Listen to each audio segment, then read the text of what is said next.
Hello my dear students, welcome back to your favourite channel magnet brains. मैं हूं आपकी science educator and students, magnet brains में मिलती है फ्री एजुकेशन किंडरगार्टन से लेके क्लास 12 तक।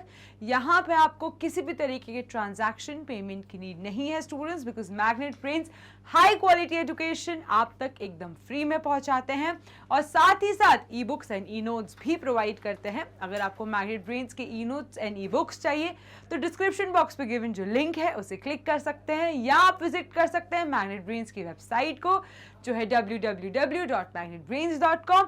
एंड स्टूडेंट्स, वहां जाके आपको क्लिक करना है ग्रैब ई नोट्स ऑप्शन पे। And students, magnet brains Facebook, WhatsApp, Telegram, Twitter, YouTube सभी जगह अवेलेबल है, बट उसके लिए आपको मैग्नेट ब्रेन्स को लाइक करना है, शेयर एंड सब्सक्राइब करना है। नाउ स्टूडेंट्स, इंग्लिश बोर्ड के साथ साथ मैग्नेट ब्रेन्स हिंदी मीडियम को भी फ्री एजुकेशन प्रोवाइड करता है। सो अगर आपके फ्रेंड्स हिंदी मीडियम से हैं तो जाइए उनको बताइए magnet brains Hindi medium channel के बारे में। सो आज का सेशन है हमारा NCERT solutions of chapter number 3 heat. अभी तक स्टूडेंट्स हमने खत्म कर लिया है हर एक टॉपिक कंसेप्चुअली अच्छे से हर एक सेशन में। अगर आपको कोई भी डाउट हो तो फिर से जाइए, वीडियोस देखिए एंड अच्छे से समझिए एंड उसके बाद एनसीईआरटी सॉल्यूशन सॉल्व कीजिए। सो आते हैं without any further delay question number 1। अब आपको बताना है state the similarities and differences between laboratory thermometer and clinical thermometer। So students, thermometers क्या करते हैं? सबसे पहले तो आप मुझे बताओ कि थर्मोमीटर यूज क्यों किया जाता है। अब मैंने आपको बताया था कि आपको कैसे पता कि कोई चीज गर्म है या ठंडी, तो जो चीज हमें गर्म और ठंडी चीज की डिग्री का मेजरमेंट देती है उसको हम कहते हैं टेम्परेचर। क्या कहते हैं स्टूडेंट्स? टेम्परेचर। सो टेम्परेचर की मदद से आप ये बता पाते हो कि आज मौसम बहुत गर्म है, 40 डिग्री। तो 40 डिग्री क्या है? हॉटनेस की डिग्री, टेम्परेचर। या आज मौसम बहुत ठंडा है, -2 डिग्रीज, तो ये क्या हुआ? टेम्परेचर, बहुत ही ठंडा है। सो स्टूडेंट्स, टेम्परेचर हमें ये बताता है किसी भी चीज की डिग्री ऑफ हॉटनेस या कूलनेस। कोई भी चीज ठंड है, गर्म है, आज गर्मी है, ठंडी है, या कोई भी चीज बहुत गर्म है, बहुत ठंडी है, तो इस चीज की डिग्री ऑफ मेजरमेंट हमें टेम्परेचर से पता चलता है। लेकिन आप अगर टेम्परेचर को इमेजिन करो कि आप टच करके बता दो तो ये पॉसिबल नहीं है। आप अपने सेंस ऑफ टच पे रिलाई नहीं कर सकते। सो हमने एक इंस्ट्रूमेंट का कह सकते हो डिस्कवरी की, जिससे हमने ये बता दिया कि कितना टेम्परेचर है। तो ऐसा इंस्ट्रूमेंट जो टेम्परेचर को कैलकुलेट करने के लिए यूज होता है उसको हम कहते हैं थर्मोमीटर। तो थर्मोमीटर एक ऐसा इंस्ट्रूमेंट है जिसको हमने यूज करा है कैलकुलेशन के लिए। सो थर्मोमीटर की मदद से हम ये कैलकुलेट कर पा रहे हैं कि टेम्परेचर कितना है। अब अगर थर्मोमीटर्स हम यूज कर सकते हैं रियल लाइफ में, डे टू डे लाइफ में भी, और हम टेम्परेचर के लिए लैब्स में, इन सब के लिए भी यूज कर सकते हैं। सो थर्मोमीटर के भी दो टाइप हैं। क्या टाइप है? Clinical thermometers and laboratory thermometers. अब क्लिनिकल थर्मोमीटर्स क्या होते हैं स्टूडेंट्स? जब भी हम बीमार पड़ते हैं या हमें बुखार होता है, सो हमें कैसे पता चलेगा कि हमारी बॉडी का टेम्परेचर कितना बढ़ गया? सो हमें पता है कि नॉर्मल बॉडी टेम्परेचर कितना होता है। नॉर्मल बॉडी टेम्परेचर होता है 35 degree to 37 degree. Is that clear? So हमें पता है कि नॉर्मल बॉडी टेम्परेचर इतना है, लेकिन अगर हमें बीमार हुए और हमें बुखार आया तो हमारा बॉडी टेम्परेचर 37 से ज्यादा हो जाता है। सो उस चीज को हम कैलकुलेट किससे करते हैं? क्लिनिकल थर्मोमीटर्स से। एंड स्टूडेंट, जो लैब में थर्मोमीटर्स यूज होते हैं वो किसके लिए यूज होते हैं? वो यूज होते हैं बड़े बड़े लिक्विड्स, केमिकल, सॉल्वेंट के बॉइलिंग पॉइंट, फ्रीजिंग पॉइंट को कैलकुलेट करने के लिए या वेदर को कैलकुलेट करने के लिए। सो ऐसे थर्मोमीटर्स जो बहुत बड़े रेंज में यूज होते हैं। अब हमारा बॉडी टेम्परेचर तो 35 टू 42 डिग्री से ज्यादा बढ़ ही नहीं सकता, 35 से कम नहीं हो सकता, 42 से बढ़ नहीं सकता। सो हमारा बॉडी टेम्परेचर तो इस रेंज में सीमित है। लेकिन जो लेबोरेटरी थर्मोमीटर्स होते हैं वो -10 से लेके 110 डिग्री की रेंजेस को कैलकुलेट कर पाते हैं। कितना? -10 डिग्री टू 110 डिग्री की रेंज को कैलकुलेट कर पाते हैं।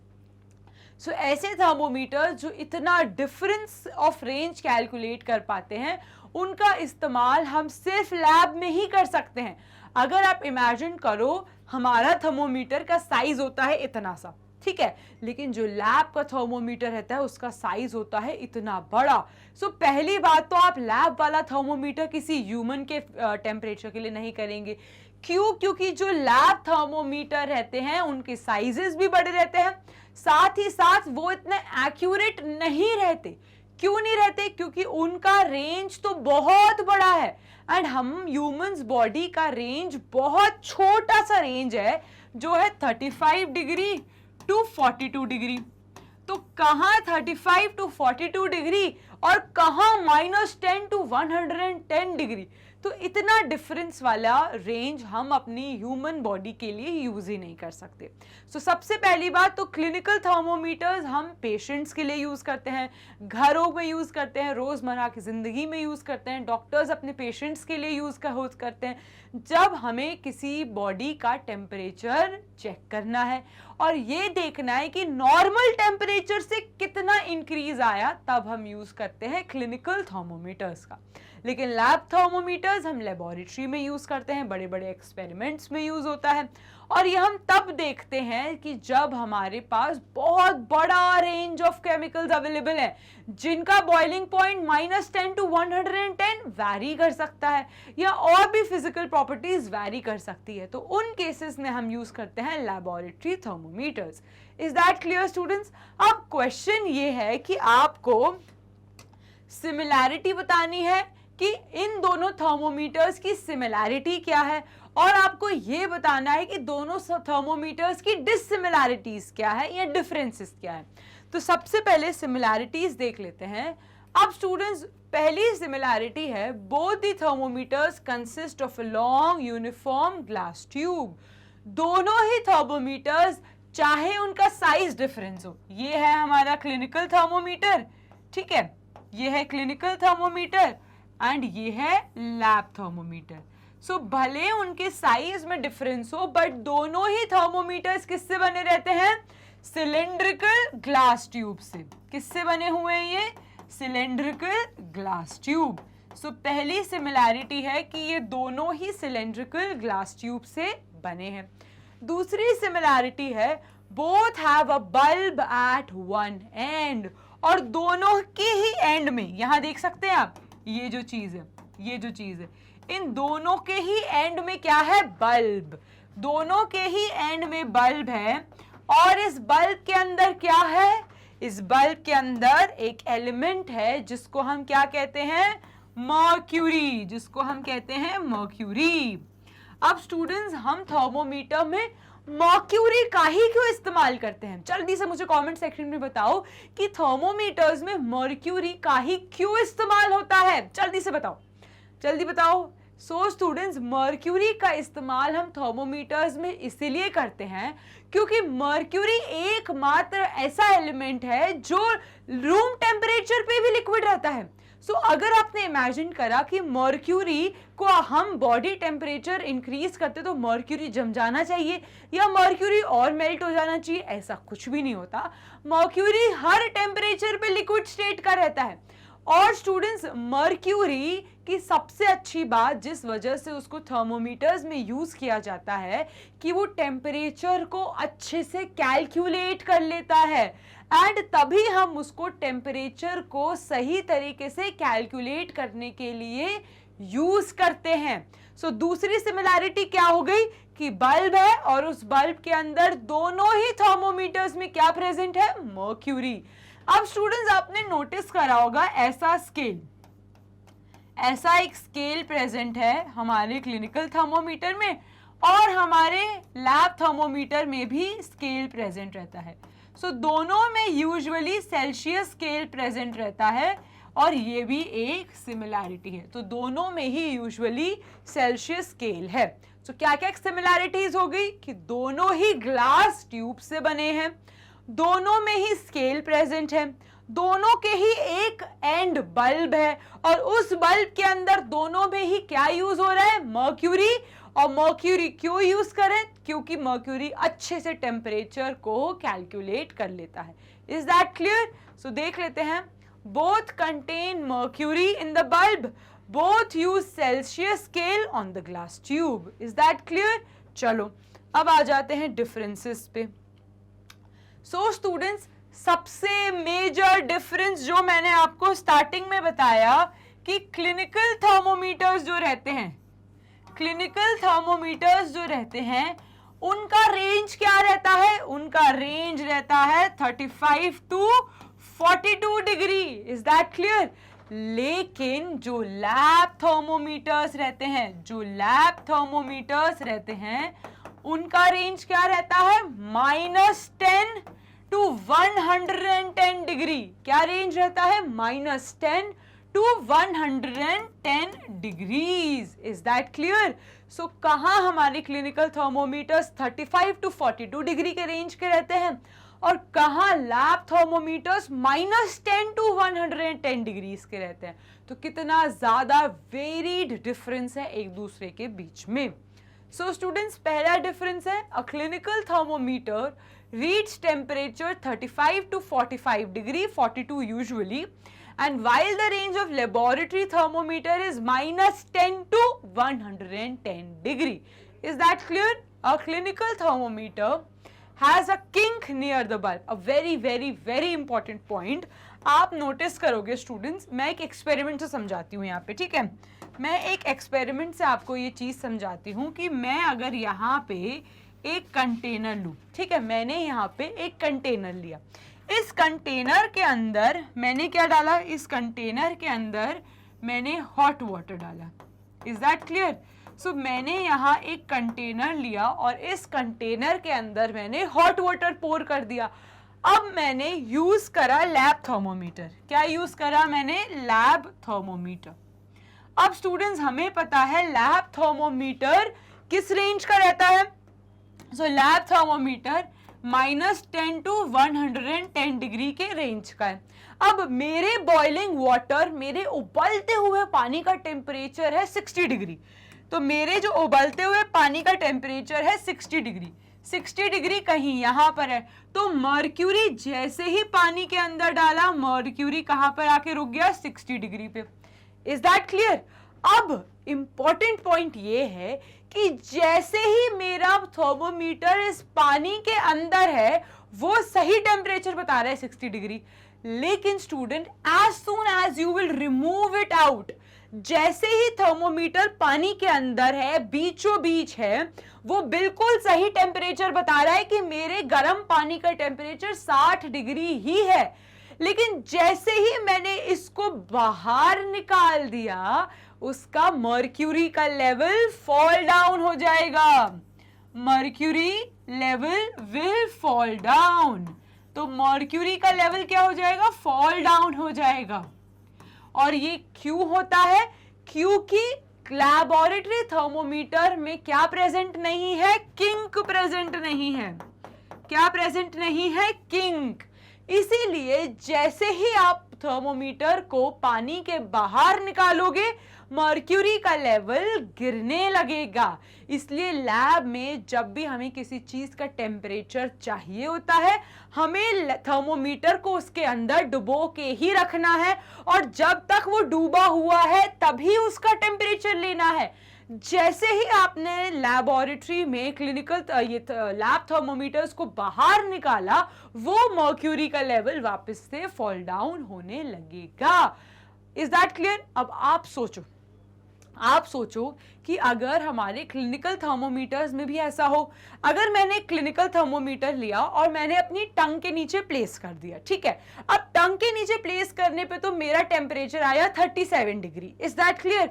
अब जैसे ही मैंने थर्मोमीटर को बाहर निकाला, वो टेम्परेचर अगर कम हो जाए तो कभी आप इंसान का टेम्परेचर पता कर पाओगे? कभी नहीं पता कर पाओगे।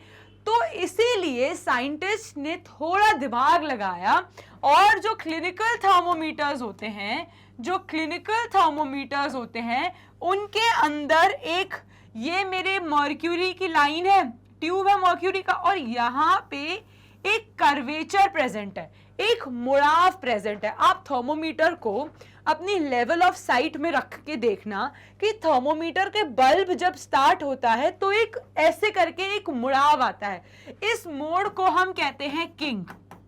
और इससे क्या होता है, जैसे ही हमने बॉडी टेम्परेचर लिया, जैसे ही हमने बॉडी टेम्परेचर लिया, मर्क्यूरी का लेवल राइज हुआ, एंड जब हमने इसको माउथ के बाहर निकाला तो इस किंग की वजह से मर्क्यूरी वापस फॉल डाउन नहीं होता और वो हमें माउथ के बाहर भी सही टेम्परेचर देता है।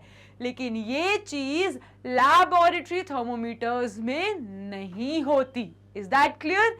तो क्यों क्लिनिकल थर्मोमीटर्स अलग होते हैं? क्योंकि क्लिनिकल थर्मोमीटर्स में क्या प्रेजेंट होता है, किंक, जो मर्क्यूरी के लेवल को माउथ के बाहर फॉल डाउन होने से बचाता है। Is that clear, students? So, clinical thermometers has a kink near the bulb, because of which there is no kink in the laboratory thermometer, और इस laboratory thermometer में kink नहीं present होता। Now, students, due to kink, mercury does not fall down on its own like clinical thermometers। और क्योंकि laboratory thermometer में kink नहीं है, जैसे ही गर्म पानी से आपने थर्मोमीटर बाहर निकाला मर्क्यूरी का लेवल गिरने लगेगा। लेकिन अगर आपने क्लिनिकल थर्मोमीटर को माउथ से बाहर निकाला तो वो नहीं गिरता।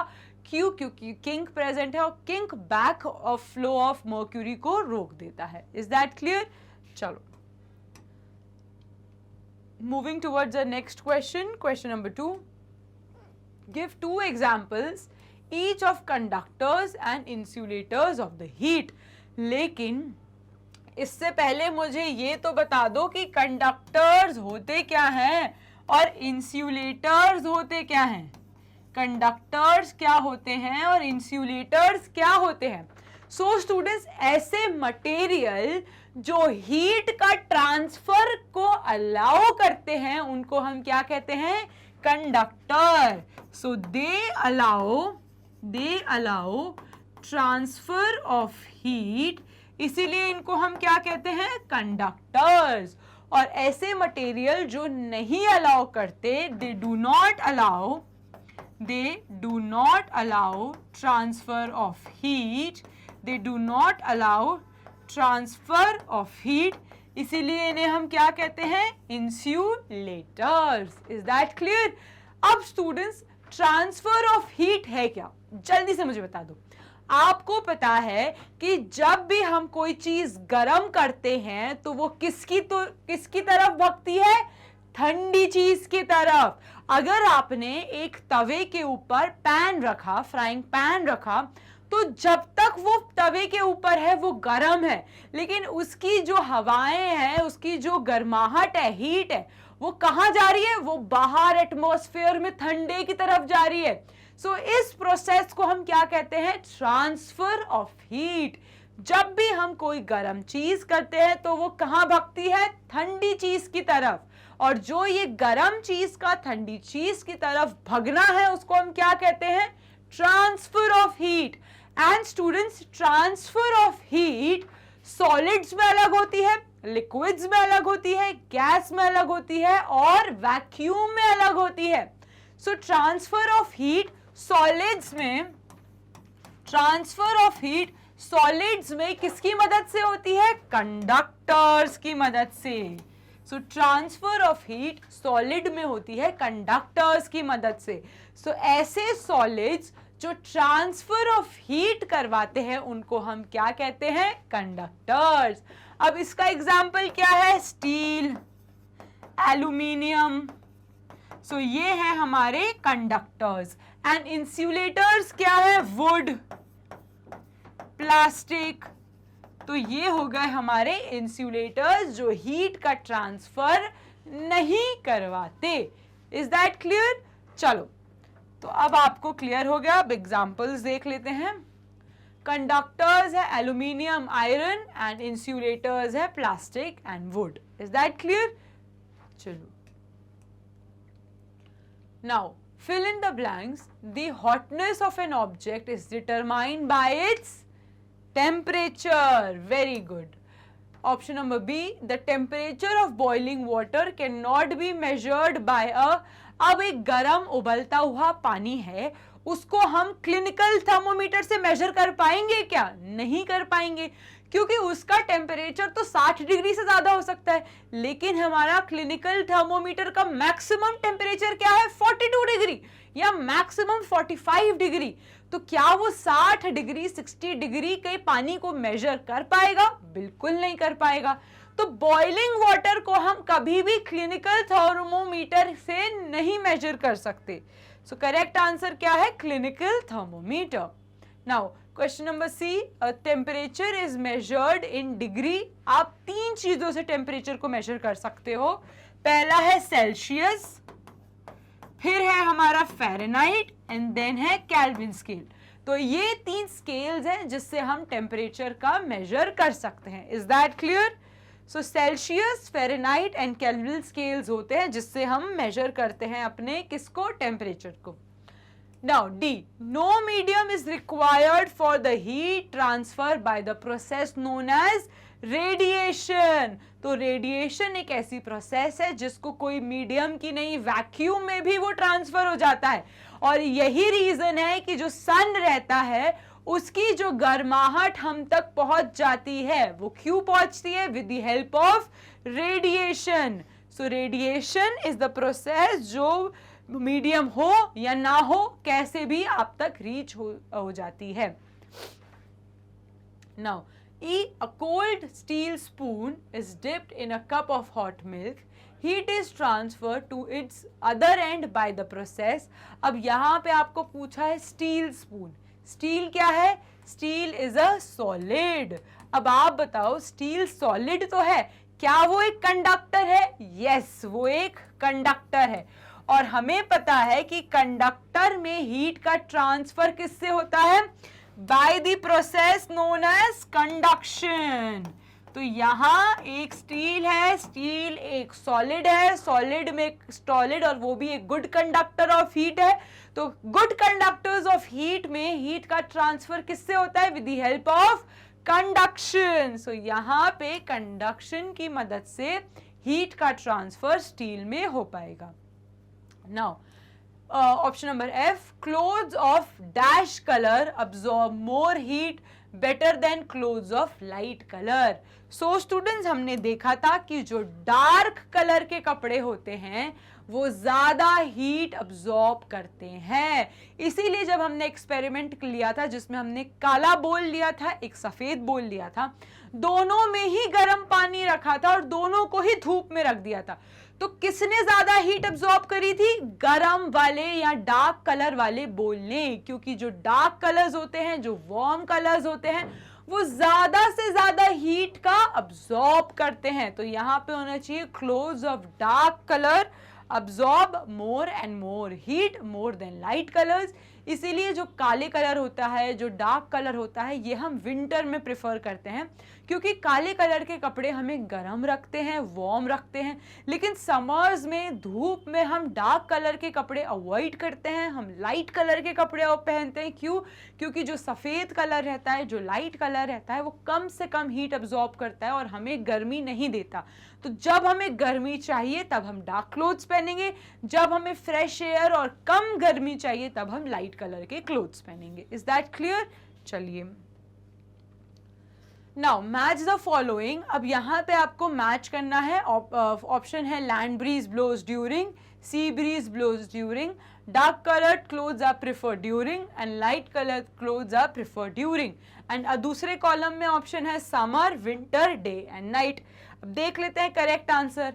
सो land breeze blows during the night, sea breeze blows during the day, dark colored clothes we wear in winter, light color clothes we are preferred during the summer season. Is that clear? चलिए, now question number 5, discuss why wearing more layer of clothes during winter keeps us warmer than wearing just one thick piece of clothes. अब ऐसा क्यों होता है students कि winters में जब हम ज़्यादा से ज़्यादा लेयर ऑफ कपड़े पहनते, पहले हम वार्मर पहनते हैं, फिर हम अंदर से स्लीवलेस स्वेटर पहनते हैं, उसके ऊपर हम स्वेट शर्ट पहनते हैं, उसके ऊपर हम ब्लेजर पहनते हैं, देन हम मफलर पहनते हैं, ब्लेज एंड कह सकते हो ग्लव्स पहनते हैं।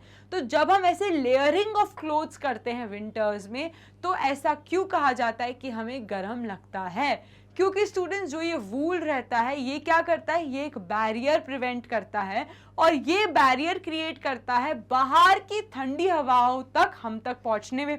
और जो हमारी बॉडी की गर्माहट है, जो हीट है, वो बाहर तक जा नहीं पाती, तो हमारी बॉडी वार्म ज्यादा टाइम तक रहती है। इसीलिए विंटर्स में हम लेयर बाय लेयर प्रिफर करते हैं ताकि हमारी बॉडी की वार्मथ बाहर एटमॉस्फेयर तक ना जाए एंड हमें ज्यादा टाइम तक वार्म रहे।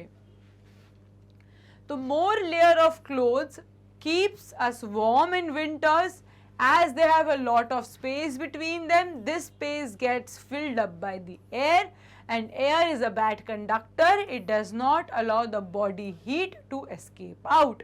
So basically जो winter के wool रहते हैं उनके अंदर बहुत सारी space रहती है, वो बाहर की एयर को ट्रैप कर लेते हैं और हमारी बॉडी की गर्मी को या बॉडी की वार्मथ को बाहर जाने नहीं देते और हमें ज्यादा टाइम तक वार्म फील होता है। Is that clear? चलिए now question number 6, look at the figure. अब यहाँ पे एक फिगर है जो बेसिकली आपको क्या बताना है, transfer of heat. So students transfer of heat हमने देखा था। ट्रांसफर ऑफ हीट में होता क्या है, हमारे जो हीट है वो कहाँ जा ट्रैवल करती है, कूलनेस की तरफ। तो जो गर्मी है, जो हीट है, जो हॉट चीजें हैं, वो हमेशा कूल चीजों की तरफ भगती है। अब 3 तरीके से हीट का ट्रांसफर होता है। सबसे पहला तरीका क्या है, conduction. First method of transfer of heat is conduction and ये कंडक्शन कहां पर होता है, सॉलिड्स में। कंडक्शन होता है सॉलिड्स में। अब स्टूडेंट्स हीट का ट्रांसफर लिक्विड और एयर में किससे होता है, लिक्विड और एयर में होता है कन्वेक्शन से। सो ये आपको याद रखना है कि लिक्विड और एयर में हीट का जो ट्रांसफर होता है वो कन्वेक्शन की प्रोसेस के थ्रू होता है। लेकिन स्टूडेंट्स ऐसी जगह जहां पे कोई मीडियम ही नहीं चाहिए, वैक्यूम एयर कुछ भी नहीं चाहिए, उधर पे हीट का ट्रांसफर कैसे होगा? सो जब कोई मीडियम ना हो तब होता है रेडिएशन। तो जब कोई मीडियम हो या ना हो तो कैसे होता है, रेडिएशन। अब आपको बताना है कि इस डायग्राम में कहां कंडक्शन से हो रहा है, कहां कन्वेक्शन से हो रहा है और कहां पे रेडिएशन से हीट का ट्रांसफर हो रहा है। तो सबसे पहले हम देखते हैं कि सॉलिड्स में किसका ट्रांसफर होता है, by the process known as conduction. And conduction किस में होता है, कंडक्टर्स में। कंडक्शन किस में हुआ, कंडक्टर्स। और कंडक्टर्स जो हमने अभी एग्जांपल देखे थे, गुड कंडक्टर्स क्या है, स्टील, एल्यूमिनियम, आयरन, ये सब क्या है, these are good conductors of heat. अब आप बताओ कि ये जो पॉट है ये किससे बना है, ये बना है स्टील से। तो ये जो पॉट है, ये जो पॉट है ये किससे बना है, ये बना है स्टील से। तो इस पॉट में और इसके हैंडल में जो यूजुअली एल्यूमिनियम से बना रहता है या आयरन से बना रहता है, इसके हैंडल में हीट का ट्रांसफर किससे होगा, कंडक्शन से। सो यहां होगा conduction. Is that clear? So ये जो पॉट है जो स्टील से बना है या एल्यूमिनियम से बना है, बेसिकली इस पॉट किससे क्या बना है, एल्यूमिनियम से, स्टील से। और steel and aluminiums are good conductors of heat and we know that कि कंडक्टर्स में, सॉलिड्स में हीट का ट्रांसफर किससे होता है, कंडक्शन से। एंड स्टूडेंट्स इस स्टील के पॉट के अंदर क्या प्रेजेंट है, वाटर। और water is a liquid and liquid में हीट का ट्रांसफर किससे होता है, कन्वेक्शन से। सो इसके अंदर लिक्विड है और लिक्विड में हीट का ट्रांसफर होता है कन्वेक्शन से। और सिमिलरली स्टूडेंट्स, जो ये फ्लेम है ये गर्मी कैसे पहुंचा रही है, कैसे पहुंचा रही है, ये डायरेक्टली गर्मी पहुंचा रही है अपने गैस स्टोव से टुवर्ड्स दैट पॉट। सो यहां पे क्या होगा, यहां पे हीट का ट्रांसफर हो रहा है रेडिएशन से, यहां पे हीट का ट्रांसफर हो रहा है रेडिएशन से। सो यही क्वेश्चन है कि आपको लेबल करना है कि हीट का ट्रांसफर कहां पे कैसे हो रहा है। Is that clear? आ जाओ यहां पे हम अच्छे से देख लेते हैं। सबसे पहला स्टील पॉट के अंदर, स्टील पॉट के अंदर हो रहा है कंडक्शन, स्टील पॉट के अंदर कंडक्शन। देन लिक्विड के अंदर कन्वेक्शन, लिक्विड के अंदर कन्वेक्शन, लिक्विड कन्वेक्शन, कंडक्शन इन आयरन या स्टील पॉट, और फ्लेम में रेडिएशन, फ्लेम में radiation. Is that clear? So flame अपनी गर्मी डायरेक्टली पॉट को दे रही है, तो फ्लेम पे रेडिएशन। Is that clear? अब आप लेबल कर लीजिए, ठीक है, जल्दी से लेबल कर लो। कर लिया लेबल? आगे नेक्स्ट क्वेश्चन पे बढ़े अब हम। आई होप आपको क्लियर है ये। Now, question number 7. In places of hot climate, it is advised that the outer wall of the houses should be painted white.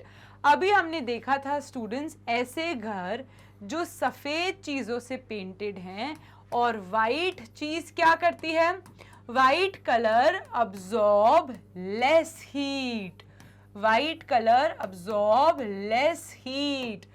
और ऐसी चीज जो कम हीट अब्जॉर्ब करेगी, मतलब कि वो ज्यादा लाइट को रिफ्लेक्ट करेगी, क्या करेगी, लाइट को रिफ्लेक्ट कर देगी, तो वो कम से कम अंदर की तरफ गर्म, कम अंदर की तरफ ज्यादा, कह सकते हो थोड़ा कूल सा रहेगा, इतना वार्म अप हीटन अप नहीं होगा, क्योंकि सफेद कलर कम धूप या कम हीट को अब्जॉर्ब करता है। Is that clear?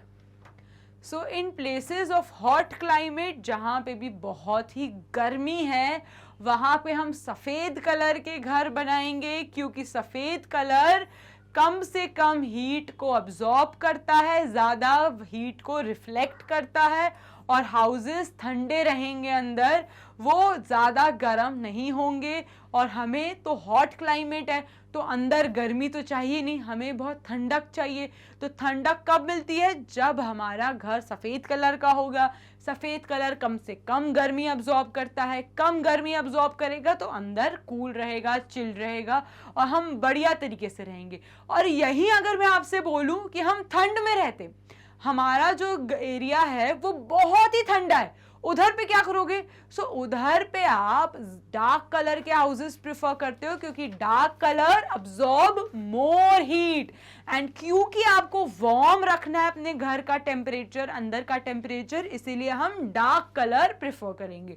बट जहां पे हम हॉट एनवायरनमेंट में रह रहे हैं और हमें कम हीट अब्सॉर्ब करनी है और वार्मथ नहीं चाहिए, कूल चाहिए, वहां पे हम सफेद कलर या वाइट कलर प्रेफर करेंगे, क्योंकि वो कम हीट अब्सॉर्ब करता है। Is that clear? चलिए question number 8. 1 liter of water at 30 degree is mixed with 1 liter of water at 50 degree. अब ये बोल रहे हैं 1 लीटर का पानी 30 डिग्री है, 1 लीटर में 1 लीटर है जो 30 डिग्री है, और दूसरा क्या है, दूसरा भी 1 लीटर है जो 50 डिग्री है। अब आपने क्या करना है, इन दोनों को मिक्स कर देना है।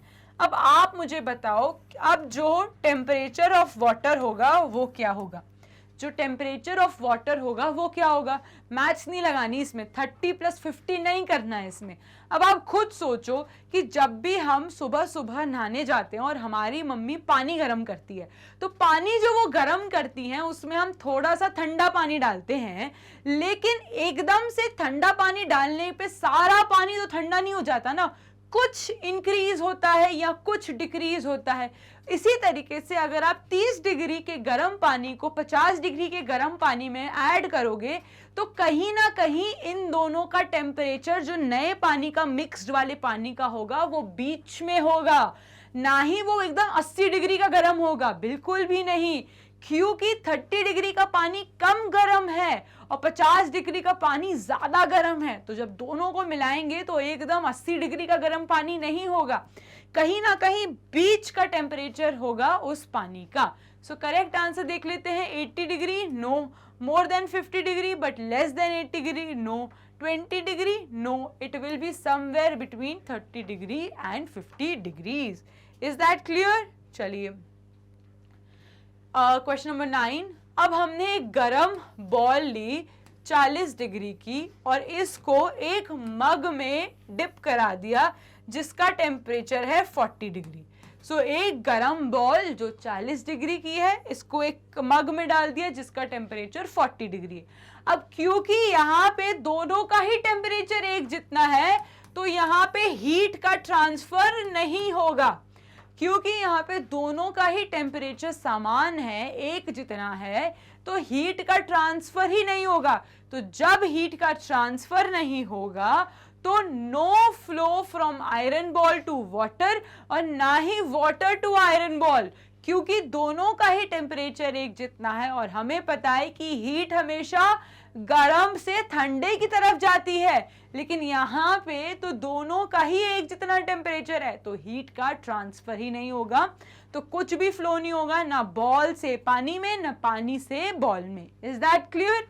चलिए moving towards the next question, question number 10। अब आपको क्या करना है, एक वुडन स्पून लेना है और उसको डिप करना है आइसक्रीम के बोल में। तो एक वुड के स्पून को डिप करना है आइसक्रीम के कप में। अब आप मुझे बताओ, क्या पहला becomes cold bye the process of conduction, क्या ये जो स्पून है ये ठंडा हो जाएगा कंडक्शन की मदद से, या becomes cold by the process of convection, या ये ठंडा हो जाएगा प्रोसेस कन्वेक्शन से, या ये ठंडा होगा by the process of radiation, या option number D does not become cold. So correct answer is students option number D does not become cold. Ma'am क्यों? क्योंकि मेरे प्यारे students wooden spoon, would is an insulator, wood is an insulator and insulators are bad conductors of heat, insulators are bad conductors of heat। और कोई भी चीज जब bad conductor of heat है तो इसका मतलब कि वो हीट का ट्रांसफर ही नहीं होने देगी। तो जब वो हीट का ट्रांसफर ही नहीं होने देगी तो कुछ भी नहीं होगा आपके स्पून को, ठीक है। तभी हम आइसक्रीम किससे खाते हैं, लकड़ी के चम्मच से ही खाते हैं, क्योंकि वो ठंडा नहीं पड़ता, ठीक है। चलो now question number 11। Stainless steel pans are usually provided with the copper bottoms, the reason for this could be. Option number A, आपने नोटिस करा होगा आपके घर के जितने भी पैन है, फ्राइंग पैन है, उसकी नीचे वाली जो लेयर होती है वो यूजुअली कॉपर की बनी रहती है। तो ऐसा क्यों होता है? पहला option, copper bottom make the pan more durable. क्या जो नीचे का कॉपर बॉटम है वो ज्यादा ड्यूरेबल बनाता है उसे, या ऐसे पैन्स कलरफुल लगते हैं इसलिए अच्छे लगते हैं इसलिए बिकते ज्यादा हैं, या copper is a better conductor of heat than stainless steel, या copper is easier to clean than stainless steel. So students copper is a better conductor of heat than stainless steel, और वो क्या करेगा, वो अच्छे से हीट का radiation से ट्रांसफर करेगा चारों तरफ। तो जब भी आप जो कुक करोगे वो अच्छे से पकेगा, क्यों? क्योंकि copper is a better conductor of heat and वो हीट को चारों तरफ अच्छे डायरेक्शन में स्प्रेड करेगा, खाना अच्छे से पकेगा। इसीलिए जो स्टेनलेस स्टील के नीचे की पैन रहती है वो यूजुअली कॉपर की रहती है। Is that clear? चलिए नाउ इसी के साथ हमने फिनिश कर लिए हैं NCERT solutions of chapter number 3 heat. अगर आपको कोई भी डाउट हो स्टूडेंट्स तो आप मुझे बता सकते हैं कमेंट सेक्शन पे। And students, magnet brains provide करता है हाई क्वालिटी एजुकेशन किंडरगार्टन से लेके क्लास 12 तक। यहाँ पे आपको किसी भी तरीके के ट्रांजैक्शन पेमेंट की नीड नहीं है students. Magnet brains e books and e notes भी प्रोवाइड करते हैं। डिस्क्रिप्शन बॉक्स पे गिवन जो लिंक है उसे क्लिक कर सकते हैं या आप विजिट कर सकते हैं मैग्नेट ब्रेन्स की वेबसाइट पे जो है www.magnetbrains.com। एंड जैसे ही आप वेबसाइट पे जाएंगे एंड क्लिक करेंगे वहां पे डेली प्रैक्टिस पेपर्स, सारे कस्टमाइज वीडियोस, क्लासेस वाइज सभी कुछ अवेलेबल है। बहुत ज्यादा नॉलेज अवेलेबल है, बस आपको पढ़ाई करने की देर है। स्टूडेंट्स, इंग्लिश मीडियम के साथ साथ magnet brains Hindi medium students को भी एजुकेशन प्रोवाइड करते हैं थ्रू हिंदी मीडियम चैनल जो यूट्यूब पे अवेलेबल है। आपके अगर फ्रेंड्स, फैमिली मेंबर्स कोई भी हिंदी मीडियम से है तो जाइए उनको बताइए अबाउट हिंदी मीडियम चैनल जो मैग्नेट ब्रेन्स का यूट्यूब पे है। Now CBSE board, Delhi board, Bihar board, Rajasthan board, MP board के साथ साथ magnet brains crash courses, spoken English, वैदिक मैथ्स जैसे कोर्सेज भी प्रोवाइड करता है। And students, YouTube, Facebook, WhatsApp, Twitter, Telegram, magnet brains सभी जगह है। आपको बस मैग्नेट ब्रेन्स को लाइक, शेयर एंड सब्सक्राइब करना है। एंड स्टूडेंट्स, जैसा कि मैं हमेशा कहती हूँ, stay tuned, happy learning and have a nice day.